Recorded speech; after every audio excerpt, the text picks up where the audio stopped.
Isaiah, the fifth gospel, chapter 1, introduction. It was St. Jerome who first called Isaiah the fifth gospel. St. Jerome called Isaiah the fifth gospel because Isaiah the man stands like a colossus among the other prophets, being second in importance only to Elijah. Isaiah seemed to have a very large view of God's work in the world. His view encompasses both the future and the past and seems to be comprehensive in its ability to understand what God is doing through and among his people. But what do we know about Isaiah? In Hebrew, his name means the Lord is salvation.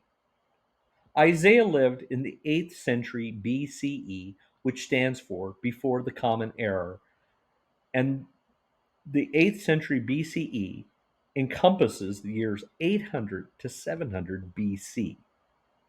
God called Isaiah to be a prophet at about the same time the Assyrian Empire, through its westward expansion, was becoming a threat to Israel and her neighbors. Isaiah was probably from an aristocratic family and may have been part of the extended royal family. We believe this to be the case because Isaiah had an unusual amount of access to the royal family. He also knew far more about foreign and national affairs than even some of the most high ranking officials of the official court. Some think that his family may have been from a priestly line, but the evidence for this is scant.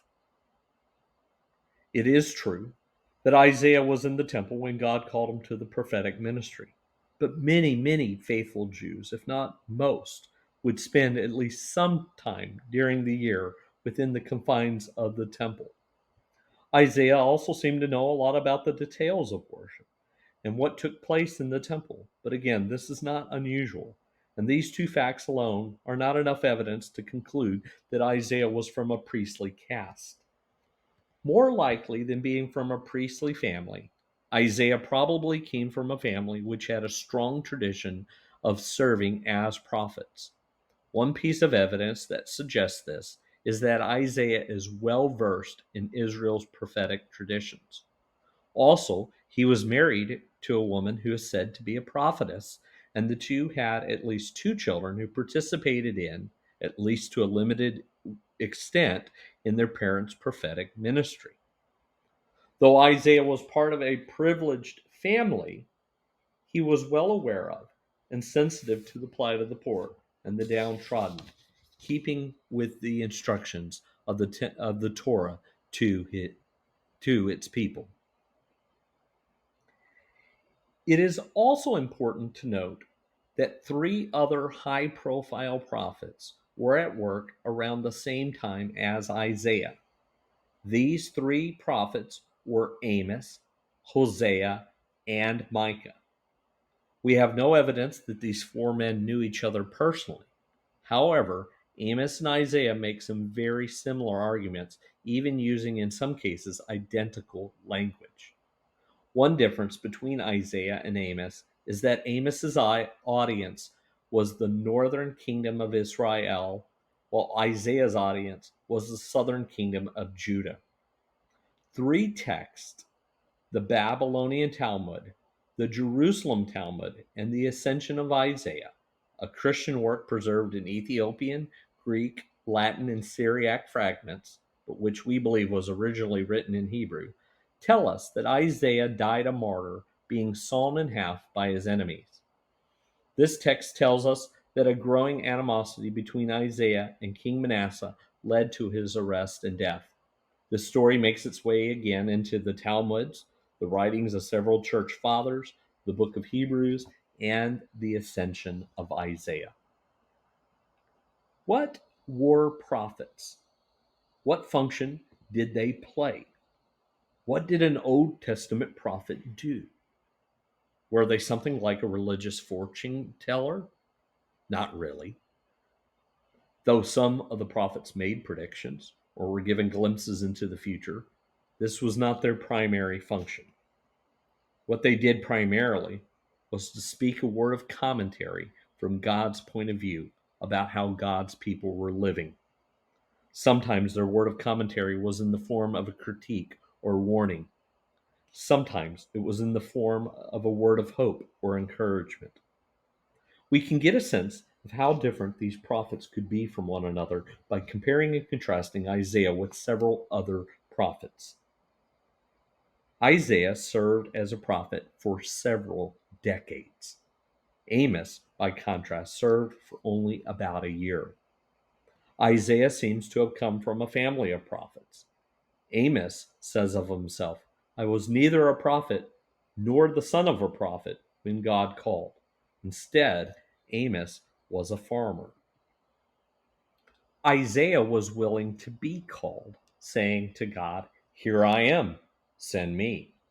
By contrast, Jonah and Jeremiah were both resistant to God's call and even tried to say no to God. Ezekiel was also a reluctant prophet. Isaiah was a part of the aristocracy and seems to have been well respected by the people of the ruling class. Elijah, John the Baptist, and Ezekiel came across as wild and shocking to the sensibilities of many, especially the ruling class. Isaiah's work is fairly easy to understand and is a straightforward read. Zechariah and Ezekiel, by contrast, are strange and difficult to read and understand. Some prophets, like Jonah, Ezekiel, and Amos, seem to have worked alone. Elijah and Elisha, on the other hand, had a school of prophets who followed them and which studied and worked together. We think that Isaiah may have been part of a prophetic family who functioned in a similar manner. Isaiah is the best known prophet. Other prophets, even some of the most significant, are anonymous to us. For example, the authors of 1st and 2nd Kings, 1st and 2nd Samuel, and 1st and 2nd Chronicles. Um, these authors are considered by the ancient rabbis not to be simply historians. They were not trying to write objective, non biased history. They were providing God's evaluation and critique of Israel's history.